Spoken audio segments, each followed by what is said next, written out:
Good seeing everybody. Appreciate everybody coming out to cover Penn State football. Just some notes. Another awesome environment, 110,830, second largest crowd in Beaver Stadium history. We won the turnover battle, the explosive play battle, the third down, not the explosive play battle, the third down battle, the sack battle. We did not win the drive start battle. I think their punter is exceptional. And we did not win the penalty battle.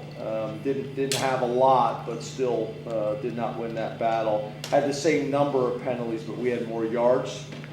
You talk about players of the game. We went with the offensive line, the group that we consider the starters, which is Olu, Hunter, Caden, Sal, JB, Vega, and Drew. We kind of view those two guys as starters as well. Defensively, Chop Robinson, special teams, Dom DeLuca. Dom just continues to make plays and show up. He's been disruptive now 3 weeks in a row in terms of being involved in turnovers. D-Squad Players of the Week on offense, Golden, which is also his birthday. Happy birthday, Golden. London Montgomery, and then on defense, Lamont Payne and Jamel Lyons. And then on special teams, Jace Tutty, who's been really good for us. He's been a really good teammate since he's arrived here and is bringing value and is appreciated by our coaching staff in the locker room. Some positives from the game: we won 1-0, shutout, but what we've been kind of preaching is we got better. I thought we got better last week.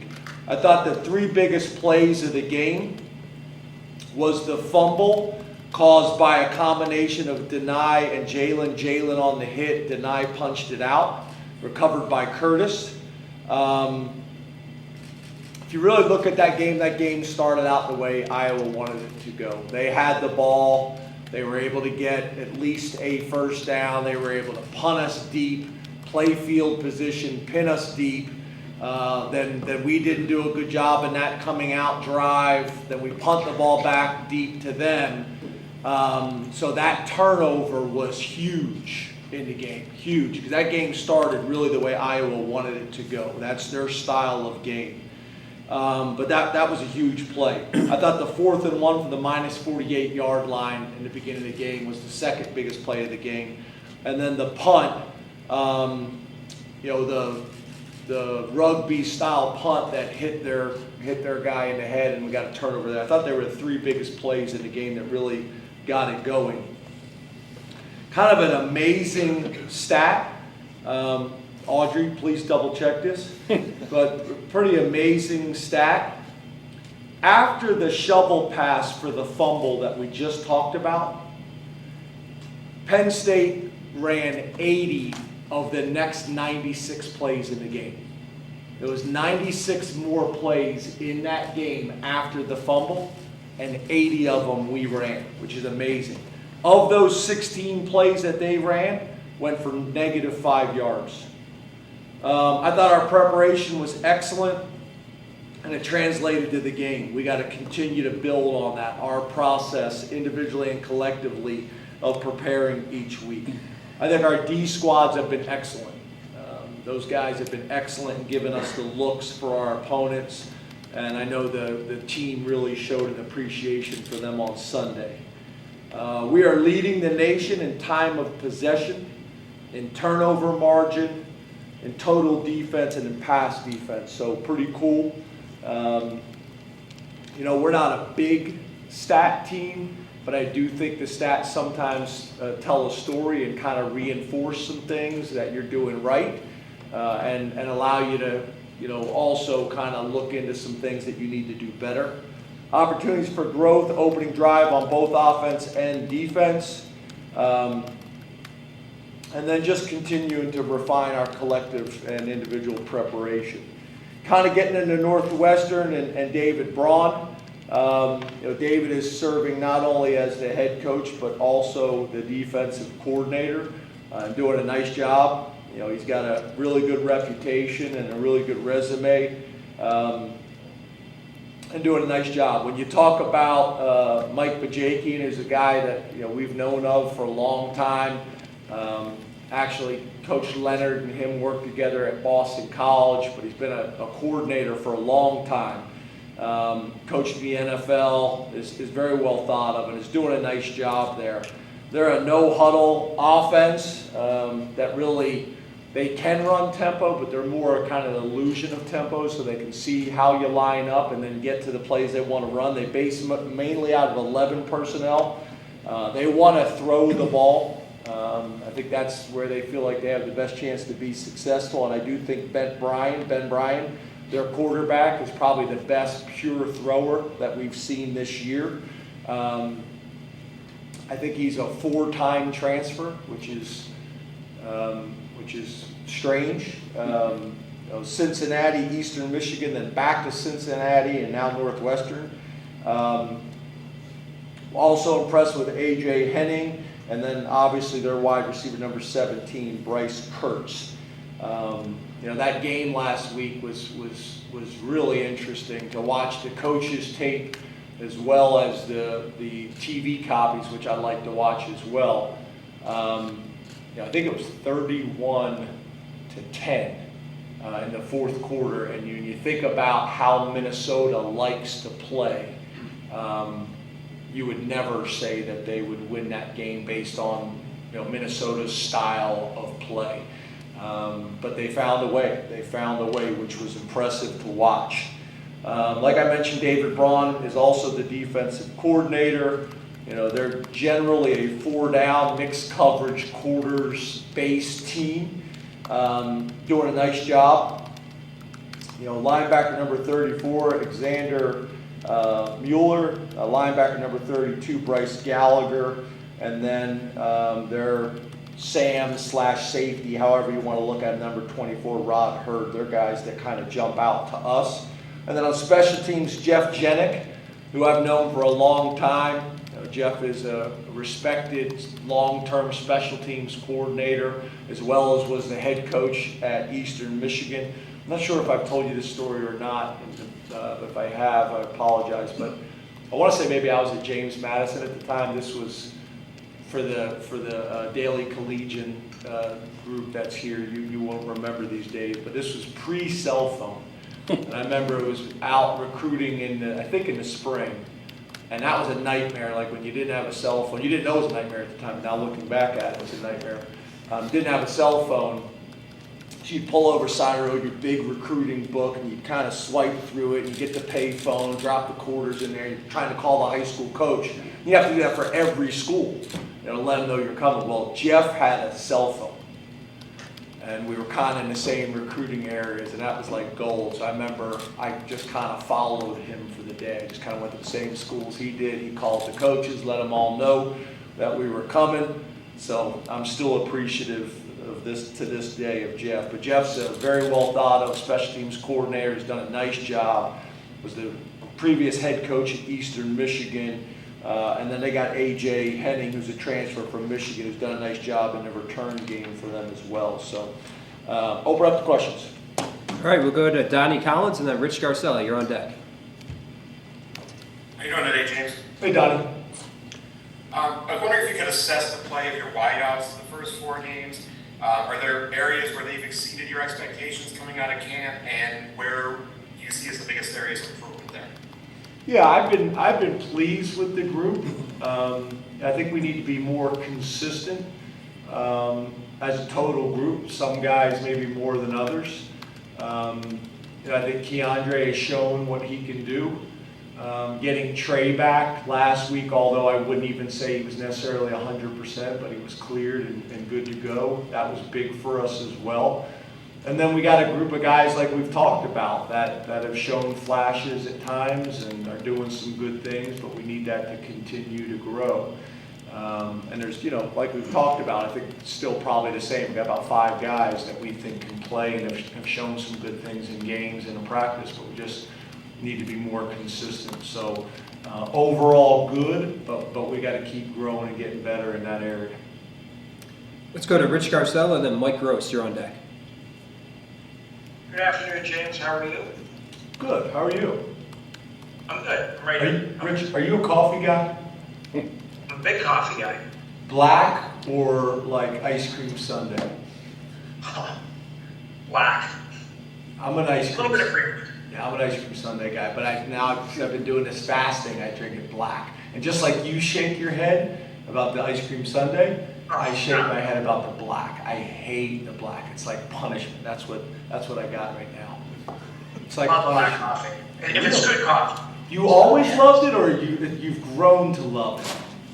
As I've matured, I've grown to love it. You calling me immature? I know I'm calling myself mature instead of another adjective. Gotcha. Older. Gotcha. When you have a team this deep and the talent margin between the first and second teams can be so thin, how do you handle unhappy players that might come with it? And does the competition at each position, does that prevent complacency? Well, a couple of things. I think the running back position is a good example of kind of what we're talking about. You know, we really look at probably our two deep as starters. And we've really tried to kind of sell everybody on the fact that we are sharing the reps, which is going to help us in the fourth quarter. Sharing the reps, which is going to help us in a long season, hopefully a very long season.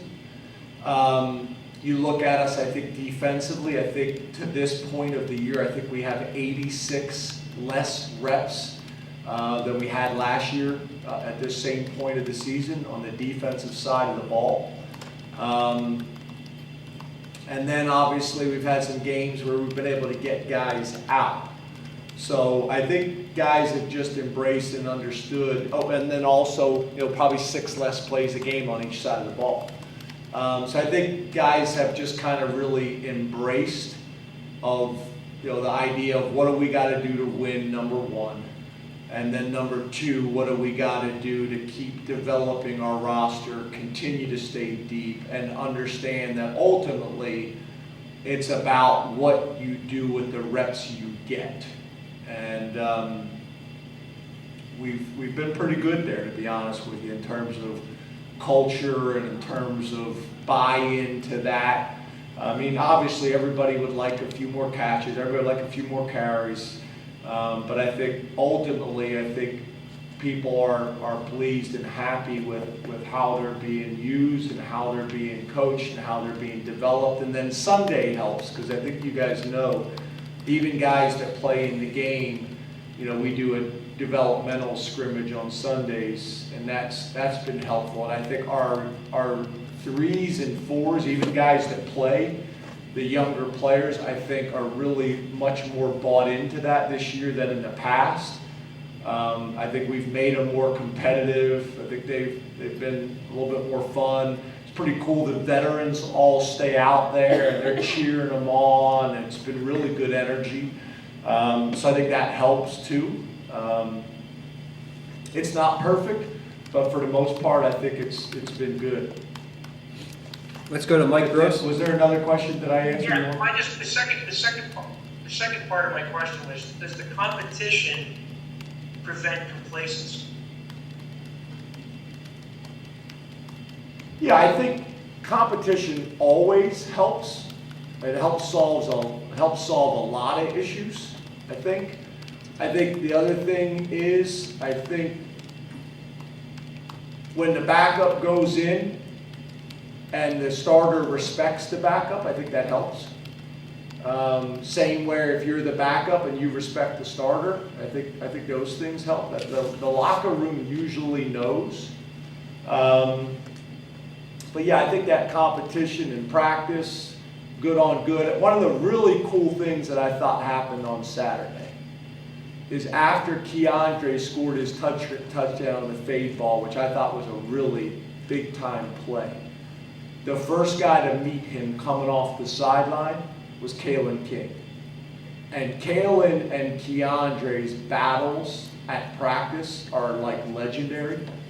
And I think that was kind of a really good example and kind of a tip the hat of Kalen seeing Keandre be successful, and Keandre saying, well, you're a big part of that success because of how we go against each other every single day at practice. So I thought that was a really cool moment for our players on the sideline to see, and for those two guys to be so supportive of each other, because it's pretty heated at practice sometimes. Let's go to Mike Gross and then Ben Jones. You're on deck. James, how are you? Hey, Mike, black or sweetener and cream? Sweetener and cream. Yeah, I'm not a coffee purist. I'm a coffee guy, but not a purist. I'm with you. Yeah. I wish I was with you. Caramel and that kind of stuff, yeah. Yeah, I'm not going that far, but but basically an ice cream sundae. As much artificial sweetener and cream as possible. Hunter is a big coffee drinker too, and he used to make fun of me because it was like, he's like, is that really coffee or is it just cream? Yeah, I have no qualms. You're comfortable with it? Yeah, exactly. Yeah, me too. Last week, the Ohio State AD testified to Congress that it has become common for recruits to ask for money in exchange for visiting your campus, and the number he gave was $5,000. So the question is, have you had to deal with that? And if so, how have you dealt with it? And if you haven't had to deal with it, how do you think you would deal with it if it came up? As you could probably imagine, it's kind of like we had the discussion maybe it was a year ago, when something came out from that school as well. They talked about a number, and you guys wanted to know if my number was similar. And I said, well, why would my number not be similar? People seem shocked by that. Yeah, I mean, as you can imagine, the schools that you're mentioning, we're all dealing with the same challenges and issues. We all are. So yeah, sometimes I think things are said publicly that maybe you guys weren't aware of before. But yeah, we're all dealing with the same challenges and issues because most of us are all recruiting the same guys. Let's go. And that's about as far as I'll get into that, and then talk about Northwestern. Let's go to Ben Jones and then Johnny Magano. Hey James, how's it going? Good, how are you? I'm good. I'm a black coffee guy. You are. You beat me to the punch. You just said I'm gonna steal his thunder. Yeah, I can tell we were having a Thanksgiving. What's your favorite? Yeah. What's your favorite applesauce thing? Yeah. Yeah, I would miss my morning meetings if I had that much artificial sweetener. Always black coffee? For the most part, I drink coffee enough that I like it, but not so much that I need it. So. Yeah, I don't need it. I don't drink it on vacation. We don't have a coffee maker at the house. So it's only at work. Fair enough. Well, good news is you don't spend a lot of time at work. Yeah, fair. Fair. But did you always drink it black, or is that transition? I was drinking black because I didn't know what else to do with it, so I was like, I guess this is how it's going to happen. Gotcha. Okay. Yeah. So this year, you've had 12 touchdown drives that have lasted 4 or more minutes. Last year, you had 13 of those. I think we talked about explosive plays and all of the excitement that you're maybe trying to find in the offense. But you have found a lot of success sitting on the ball, tenderizing people, taking what the defense gives you, and you're scoring 30 points or more a game. How much are we missing the plot on this is who you are versus you're just not where you want to be? Obviously, you're not going to turn down explosive plays if they're there, but it also stands to reason that as you reach the halfway point of the season, your offensive identity is just going to change overnight. Yeah. So first of all, I think that's a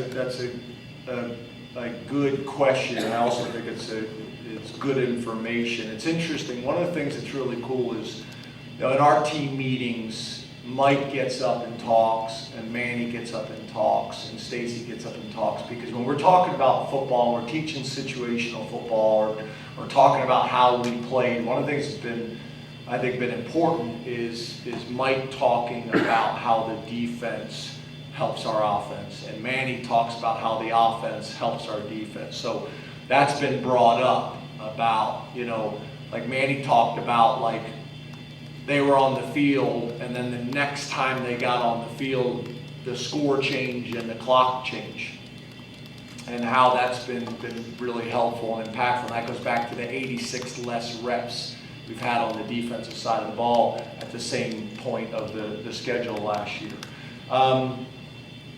So I guess what I would say to your question too, though, is to me, I'm always looking for balance. We're always looking for balance. And right now I think we have shown the ability to run to win, and we've shown the ability to pass to win. I think we need to be able to show that we can grind it out to win, which we have. But I also think we need to show that we can be explosive to win as well. We've done that at times, but probably not as much as we've grinded it out. But I would also say that also plays a little bit to how people were playing us. If you look at Iowa last week, they were playing soft on the perimeter and were not going to give up the big play. They were not going to let us throw it over their head. You can even go back and watch a tape. A lot of times when people are playing soft on the edge, you may not feel like you can run by them, but you may be able to move a double. You may be able to run a double move, a stutter, to get them to bite from off coverage and then be able to run by. We tried to run a stutter, we weren't able to run by them. They didn't bite. So I think some of it is how people are defending us in terms of trying to stop our two running backs by overloading the box, but then also playing soft, either like Illinois with a safety at 25 yards deep in the middle of the field in their way of stopping the explosive play, or with soft corners. So for me, back to the initial statement I said about balance, we got to be able to show that we can grind it out or be explosive, run the ball to win, pass the ball to win, and we need to continue to grow and develop in the explosive play area. I will tell you this. In the locker room at halftime, that was a point that I made to the offense, is do not get bored. And when I say the offense, the offensive coaches, do not get bored with grinding this game out, because it is working for us in a style that is going to allow us to beat this Iowa football team. The 4th and 1 conversions, the sequencing of how we're calling the plays, knowing when we're going to go for it on 4th down, like grind it out. It wasn't like we went at halftime and said we need to be more explosive in this game. No, let's not get bored with how it's going. And what was interesting is if you look at our yards per carry in the first half, and then look at our yards per carry in the third quarter, and then look at our yards per carry in the fourth quarter, we just kind of kept chipping away at them, and we didn't average a great yards per carry in the first half, but in the third quarter and the fourth quarter, it was excellent. So part of it is kind of sometimes just the style of how you have to play to win the game and to control the game, if that makes sense. We'll go to Johnny McGonigal. Yeah, James. I know you guys are a Dunkin' school, so a suggestion: the cold brew with sweet cold foam, with the cold foam on top, is really good. What is the calories in that? It's only like 80 calories, Oh, and yeah. this won't get extra creamer or sugar with it. You don't really do that. Right, but I'm doing this fasting, so it's got to be 0 calories. Like So I don't. it's 80 more than 0. Yeah. Not going to do it. So I'm just going to continue to punish myself with this awful black coffee. Fair enough. But as maybe an afternoon treat. I like it. There you go. Nice. Bo Kabula has gotten in, quite a bit so far. Cold brew with sweet cream, you said. It's cold, yeah. It's cold brew with I think it's called like the cold foam, sweet cold foam. Yes, sir. So yeah, Bo Kabula has gotten in quite a bit so far this season. I think it's up to like 60, 70 snaps on offense. What have you seen out of him and how he's handling himself when he's getting in to games? Yeah, so we've been very intentional, very much like we were last year with Drew in making sure we're going to get Bo these reps. Also, I don't know if you've noticed, sometimes we're putting him in a series before we've really made a change, allowing him to be in with the majority of the ones still, because we think that's important. And then after that series, then make some more changes. We'd like to get him involved more in a situation where he can actually run our offense, because I think right now he's being used primarily as a runner, but we feel like we can run the whole offense with him. But a lot of that is because of its borderline 4-minute offense as well, and it's something that he also does well, so kind of allows us to do both. Gain a hat in the run game, 4-minute, and play to one of his strengths. But I do think it's important that we continue to grow those other elements. He's getting into practice a lot, obviously, but I think it's been really good. But we want to continue to develop that. And then there's obviously a place for getting him in, situationally throughout the game as well. Maybe in the red zone, or maybe in third down, or maybe it's a change up. We had a play we were going to run yesterday, and it was during a timeout, and I kind of vetoed it at the last minute. But he's got a bigger package than what you've seen to this point. But I've been pleased with him. He's another guy that prepares really well. Kind of emotionally steady Eddie. Doing a really good job of protecting the ball. We're going to continue to do that. But we're pleased with him. And I know, talking to our defensive coaches and talking to some of our analysts, we feel like he's a weapon that defensive coordinators and head coaches are spending time on. Okay, yeah, he's just being used right now at the end of the game, but you've seen enough of them that everybody knows at some point you're going to have to be prepared for him during regular time. So I think it's been good, and he's been good. All right, for those in the room that have a question, please raise your hand. We'll bring a mic to you. We'll start with Mark. Hey James, how are you today? Good, how are you? I'm doing great. With respect to special teams, No. it skipped a generation with me. My mom drank coffee, my daughter drinks coffee. I don't drink coffee. At all? Not at all. Never have. Nope. Impressive. Do you drink tea? If I'm not feeling well, maybe. But no, I'm not Red Bull? I'm not like a hot beverage person. Red Bull? Just Bud Light, James. No comment. No comment. That's what it is. That's perfect. That's the line of the day. Yeah, love that. In all seriousness, you had a lot of question marks with your special teams coming into the season. Through 4 games, how would you assess the overall performance of those groups? Thanks. Yeah, I think, like we've talked about a lot of other areas, I think there's been flashes of really good things. I think our units are playing well and are playing fast and are playing aggressive and hard.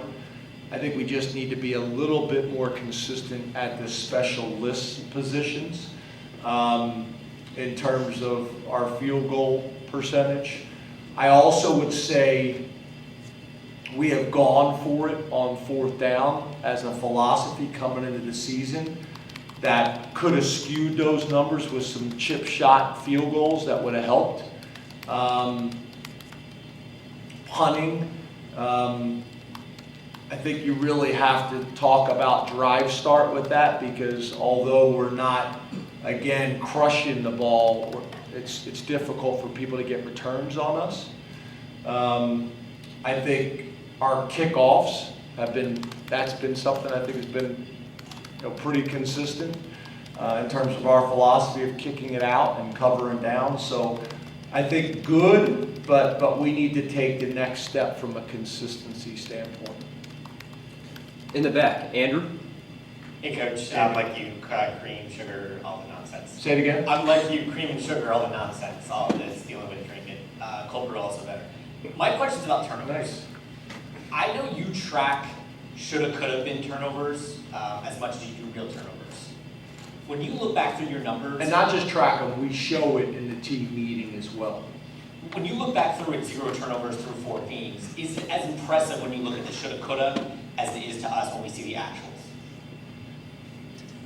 Yeah, I think so. I guess for me, you know, I think what happens a lot of times, because it's so exciting, is I think people spend a lot of time on the turnovers, but just as exciting to me is the lack of turnovers, and how we're respecting the football and essentially the program by doing that. So we got to continue to preach that. We got to continue to not get bored with that, with those fundamentals and that period that we do every single day. But I think it's been really good. And I think rather than just brushing over the times where we got away with a poor decision or we got away with a lack of ball security, that's where I think you have problems if after wins you don't address the problems. So same as turnovers. Just because we didn't turn it over doesn't mean there wasn't some coaching and teaching that needs to come from it. So that's how we've been addressing it, and so far so good, but we need to keep it up. We need to keep it up. Over here, Mike? Does this stat make sense, or maybe Mike. you could explain it?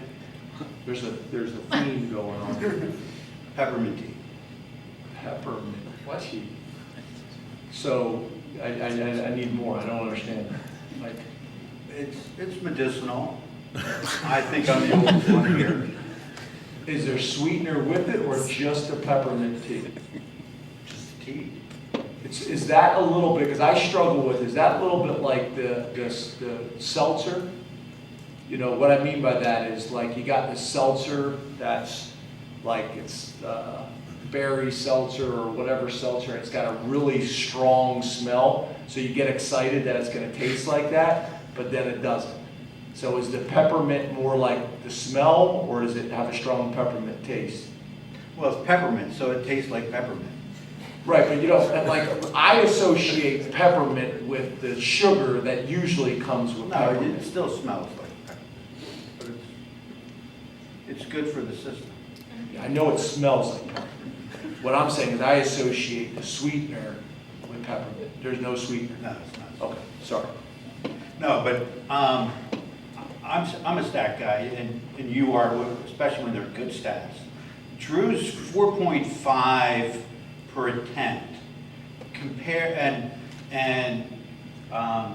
combined with Nick's down over 5 yards per rushing attempt in the first 4 games compared to last year. What does that tell us or tell you? So a couple things. I'm not a good stat guy. I'm a guy that I think the stats that are in the extremes are what you have to be aware and concerned of. So the really good stats, they tell a story. The really bad stats, they tell a story. So for me, with what you're talking about, I mean, in terms of yards per carry, I don't know if I could have addressed that more. I've been asked that question. No, I think you covered that about the scheme. I think that answers that. Right, but you just asked it. Yeah, well, I'm asking you the two things together, what do they tell us? I guess what I'm saying is I'll get to the other part, but in terms of the yards per carry, we've talked about that in my opinion a ton. But in terms of Drew, I think a couple things. I think it goes hand in hand with protecting the football. I think it goes hand in hand with completion percentage. And I think it goes hand in hand that we need to be more explosive. I think it's all those things. We gotta do a better job of being more explosive when the opportunities present themselves. But I also think it tells a story of times where we have called shots and people are playing soft, and he's not holding on to the ball, because it also goes hand in hand with sacks. He's not holding on to the ball waiting for a route to come open.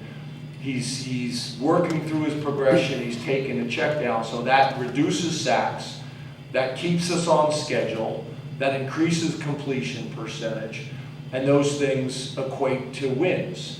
Also, it helps with turnovers, because a lot of times the turnovers are pressures because the quarterback's holding the ball too long. So I think it's all those things. But at the end of the day, we also have to be more explosive. So it's just a fine line. It's a fine line. We still want to throw for a high completion percentage. We still want to make sure we're protecting the football. We still want to reduce the sacks because we don't want to take negative yardage plays that get us off schedule. But when the opportunities come for a big play, we got to hit it. The last thing I'll say on it is also the ability to get the ball to people on the perimeter with a cushion, and then our ability to make people miss, because the explosive plays always don't have to be the ball that's spiraling in the air for 40 yards. It can be a 5-yard completion or a 12-yard completion where you make somebody miss and go 80. Very different than your first part of your question with a running back, where a running back usually is going to have to break multiple tackles or make multiple people miss to get that explosive play. So we need to be a little bit better with our yak as well. Over here on the left, Jared. Hey, Coach Franklin. Hey, Jared. I'm a big tea guy, by the way. No coffee. I'm gonna pause. I'm gonna hold on that. You're a tea guy. Yes. Okay. Yeah. Lots of sugar too. Love it. Earlier you said that as a team you guys need to refine collective and individual preparation. Going into game day this week, can you expand a little bit more on what that means? Yeah, so it's our team's process of Sunday through Friday, how consistently we practice.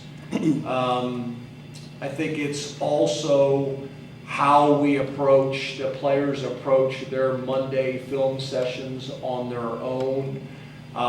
It's how the guys handle taking care of their body and coming in with preventive maintenance in terms of nutrition, hydration, flexibility. Say you're a guy that's got a history of ankle issues. Are you coming in and doing the preventative strengthening and flexibility work, whatever it may be, watching film, studying your opponent, going through the game plan. It's all those things that, we do collectively as a team and how we practice and stacking days, Sunday, Tuesday, Wednesday, Thursday, leaving the practice field feeling great, Friday, leaving the practice field feeling great, give us the best chance to be successful on Saturday because of consistency, right? I think that's the key, whether it's football or probably any other industry, is who can do it on a consistent basis. And those things are collectively about our team and how we go about our business, and those things are individually. I think, there's examples. I think, why has Dom DeLuca been so successful? I think he's an example of a guy that is super consistent with his approach. I remember back to John Reed, super mature guy, who was very consistent. John Sutherland, guy that was super consistent with his approach. And I think, those guys leave a legacy, right? John Reed learned from somebody. Sutherland maybe learned from John Reed. And our guys now learn from Sutherland, and so on and so forth. You kind of pass it down. I think Drew learned from Sean, and so on and so forth. So that individual and collective process of preparation, I think it's been good, but we got to continue building on it. We got to sustain it. It's one thing to do it for 3 weeks or 4 weeks. Can you do it, week after week, day after day for the entire season? When you play well and when you don't play well, do you still put in the same level of approach? And actually, do you get better each week? Are you, self-reflective? Are you self-aware, where you kind of look at yourself and say, okay, this is what I did last week, and maybe I wasn't as good in this area. What am I going to do differently this week? We talked a lot this year about being intentional. Are you intentional about your plan and areas where you can improve and where we can improve? Audrey. James, sorry about that. Both correct answer, tea and coffee, no sweeteners. I thought Mike was maybe mocking me with the peppermint thing, because that's my deal. But wanted to ask about Mike Yursich. So is there certain days or certain times of the day that Coffee make you first thing in the morning, usually Wednesday nights I have tea. I have practice. It's a late night for me. Interesting. Yeah. But about Mike Yursich, you mentioned a couple times the not getting bored part. What have you learned about Mike through these first 4 games? Because I'm imagining as an OC that's got to be challenging when you're in a game like that and kind of staying the course.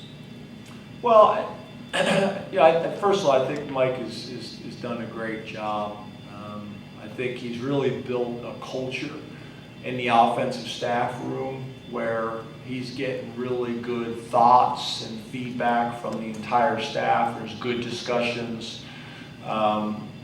There's conflict, which I think is always good in terms of if the coordinator brings something up, people can push back. If the assistants can bring something up, the coordinator can push back. It's not just a bunch of yes men in the room, which I think is also important. And I think Mike's a guy that both him and Manny talked about in the offseason about what they want their offense and defenses to be is winning offense and defenses. And I think both would probably admit that maybe earlier in their careers they were focused on maybe leading the country in yards or points or whatever it may be, and that's really ego, not necessarily what's in the team's best interest. When those two things can go hand in hand, that's fine, but that's as a byproduct of doing what you have to do to win. And I think that was a really strong message from both of our coordinators on the retreat before the season started, which I thought was excellent. And I think, on game day, I think that's kind of my job is to help with that, like to remind on the headset from time to time, hey Manny, they're probably in 4-down territory right now. And I think a lot of times Manny knows that, but sometimes it's a good reminder to hear it. For Mike, hey, they haven't stopped us yet in the run game. Stick with it. Don't get away with it. Don't get away from it. Or, hey, we're getting a little bit conservative. They're sitting on our routes. When next chance you get, let's take a shot. Those types of things. But I think Mike and Manny have been great. I think they've been really good complementary pieces of each other on game day, but I also think they've been very good complementary pieces of each other with our team and in front of our team, which is really important. And I think that went all the way back to training camp. Those guys working together when we'd go good on good periods against each other, and it's not always like that. I've been some places where it can be divisive. So I think that's been really important culturally, the respect that those two guys have for each other and them putting the team first in front of any ego type things that I think can hurt a lot of football teams and organizations in general. Time for one more. Bob. James, how you doing? Good, Bob. No coffee, no tea, but I'm a big caffeine guy. So you could write this down, Celsius energy drink. It's got a lot of good stuff in it, not a lot of calories. I would recommend that. I didn't write it down because I'm all over it. Okay. You know about it? Yeah, my wife started. Yeah. We like the carbonated one. We don't like the Yes. tea-based Correct. one or whatever. Yep. It's a good way to start the day. Yes, sir. I wanted to ask you just 2 quick ones on the 4th down sneak and the conversion rate you've been able to have. Even though it's a small gain, I think it's had a dramatic impact for you guys. And it looks like you've tweaked your sneak with your 240-pound quarterback. And also, how has it kind of enhanced Tyler Warren's value to this team because of his role on the play, but also, he's a threat as a catcher or blocker, and he can also run the ball. He's done it in the past. Just, it seems like that 4th down success, if you can continue to do that, will really impact the team going forward. Yeah, I think it has been good for us. It really has. And I think a big part of it is the rule change. I'm going to be interested to see if the rule stays the way it is. You know, I remember all the way back, I think when they changed the rule, or maybe they didn't, I can try to remember correctly, but with the USC play. So for a while you couldn't do it, then they changed it and said you could. So it's going to be interesting if this one stays. But yeah, I think it has been. I think it has been good. I think your point of a 240-pound quarterback helps. You know, being 6'5" helps. Our offensive line and tight ends help. You know, and then Tyler, you know, the way we've used him. But obviously, there's going to be different ways and different things we do as well. You're not going to run it the same way every single week, and then you're going to have a complement off it too to keep people honest. So I think it's been really good for us. You know, and we'll continue to invest in it, but we got to have the complements off of it as well to keep people honest. Thank you very much, Coach. Thanks, guys. Thank you. Thank you.